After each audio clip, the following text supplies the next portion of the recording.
I'm not cool enough to have like an awesome mic yet, so I get these. Yay! This is my husband's game set, his like gaming headset when he plays like Call of Duty or whatever. We're making it work because I don't want to spend money on a mic, and this works fine. Hey, welcome back to my channel. I kind of look like a hot mess right now. I don't have any makeup on. My face is kind of greasy. My hair is definitely greasy. It's 8 o'clock on a Saturday morning and it's fine. It's fine. I have my coffee. We're good to go. But today's video is going to be a little bit different. If you don't already know, I have a podcast. Yay! I started it probably like a week and a half ago now, and I have 3 episodes and a pilot up on there, and it's called the Women of Worth podcast. And I am so excited about it. I'm excited about what God's going to do through it. I'm excited for the women who have already listened to it, who have given me really good feedback. And so I just kind of wanted to do a little bit different of a video and record me recording my podcast. So that way you can get a little bit of like me real in person kind of recording the podcast, because I think that video is really powerful. So also, this is not going to be the full episode because I'm pretty sure it's going to be like a 50-minute episode.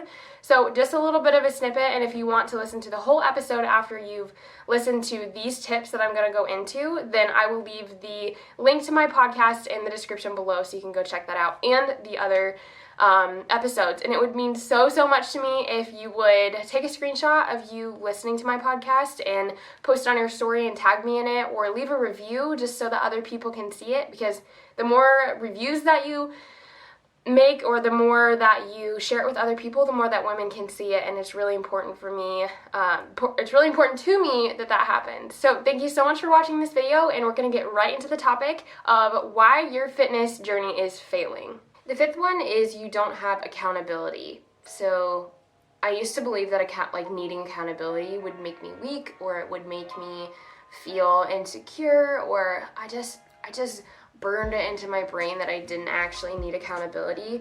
And that hindered me so much for so long, because you can't do a lot of things you shouldn't feel like you have to do a lot of things by yourself, especially something where you a lot of times don't have motivation or you lack discipline. Like, having an outside person who cares about you and who wants you to succeed is so helpful, because when you know somebody cares about you and is going to keep you accountable, it makes you want to do well for them. It makes you want to show up and to do the thing, because if you have to go to them and say, no, I didn't do it today, and I didn't do it the next day or the day before that, it's defeating. And so it pushes you even farther to get the thing done that you said that you were going to do.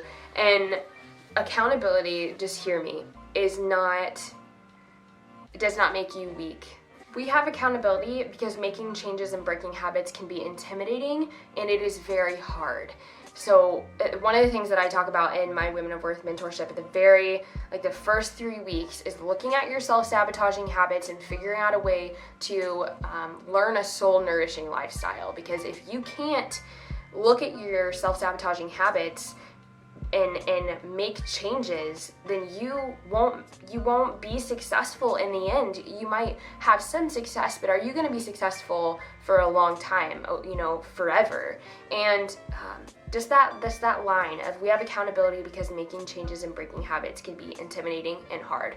Like, can I get an amen for that? Because it is hard to look at yourself and to maybe be disappointed in the way that you've been eating, or be disappointed in the way that you haven't showed up for your body and nourished your body and taken care of it, and to ask for accountability for that and say, hey, I'm struggling with this. Like, trust me, I know, because I, for a long time, didn't get accountability. Like I said, I thought that it was something that made me weak, and I wanted to be able to prove to people on my own that I was capable of being successful, that I was capable of being shredded or being skinny, and be able to say, I did this all by myself. But that's not helpful. It's not realistic. And number 6 is you aren't pushing hard enough in your workouts, or you're doing too much cardio. This is I'm not really sure where this came from either, but for some reason, people have been conditioned to believe, or learned to believe, that doing excess amounts of cardio every single day, doing hours on the treadmill or the elliptical is going to be the thing that helps you lose weight. And I just don't see that to be true, because when I get on a cardio machine, yeah, I mean, I might lose a little bit of weight, but I have to continue to do cardio and do cardio and do cardio more and more every single week or every single month to be able to get the results that I want. And I'm just not willing to do that, because I don't know, raise your hand if you don't like cardio, because I don't. I mean, I do it because it's good for me and it does help, but the thing that I tell people is cardio is like a supplement to your weight loss. You know how like you go to the GNC and you get supplements, and that's a whole other topic that I could talk about getting like fat loss supplements. We're not gonna talk about that right now. But you know how people go and they get like fat burners or stuff to help them lose weight. Well, it's to help them lose weight. It's not going to just melt your fat off unless you're putting in the effort outside of it, like going to the gym and eating better. In the same way that cardio is. Cardio, it can be a powerful tool in your fat loss efforts, but I don't think, and I can tell you a whole bunch of other people who have science to back this up, that strictly doing cardio, excess amounts of cardio on any type of cardio is not going to get you the type of like results that you're looking for, especially if you're looking to be like, I hear the word toned a lot. It's just not. I think that girls often are very intimidated of going to the gym and lifting weights, but I used to be that way too, and I wrote a blog post about this, but going to the gym and lifting weights is one of the most liberating things that you will like ever do. I'm just it's serious. It's incredible feeling, the feeling of lifting heavy weights and seeing muscle come in and seeing your legs get defined and seeing your arms get defined and seeing all the hard work that you've been doing pay off.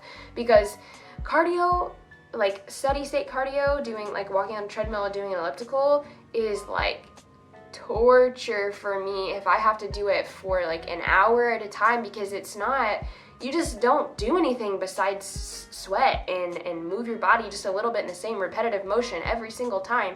And I would rather do something that's gonna make me like jump up and down and like lift heavy things and feel my muscles working and feel like I'm actually getting in helping my body rather than just torturing it. Because I don't know if that's how you feel, but that's how I felt when I was in that stage of my life doing cardio all the time. It just felt like I was like, when is this going to be over? Am I going to be able to do this today?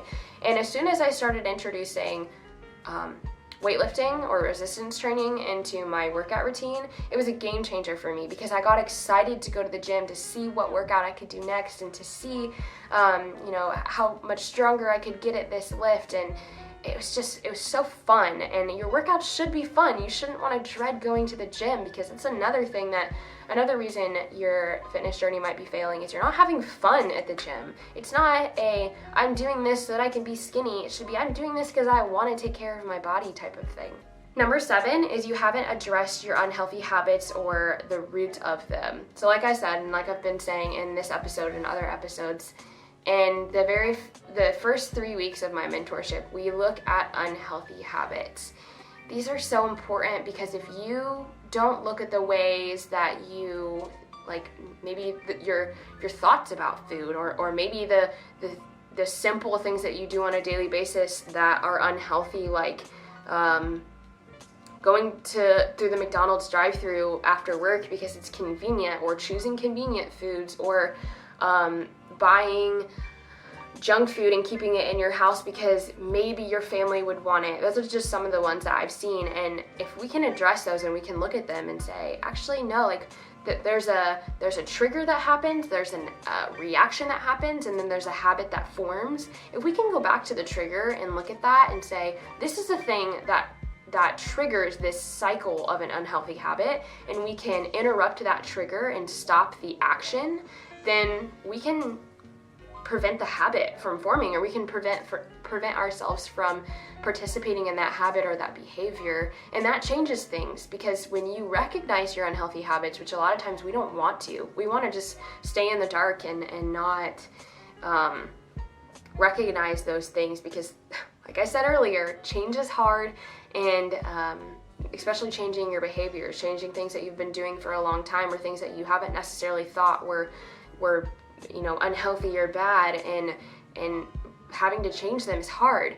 So yeah, I just encourage you to sit down and think about all the ways that maybe you are preventing yourself from being the healthiest version of yourself. Maybe that's thought processes, maybe that's people that you hang out with, or things that you say to yourself or say to others about yourself. All of these things are habits that are really important to look at.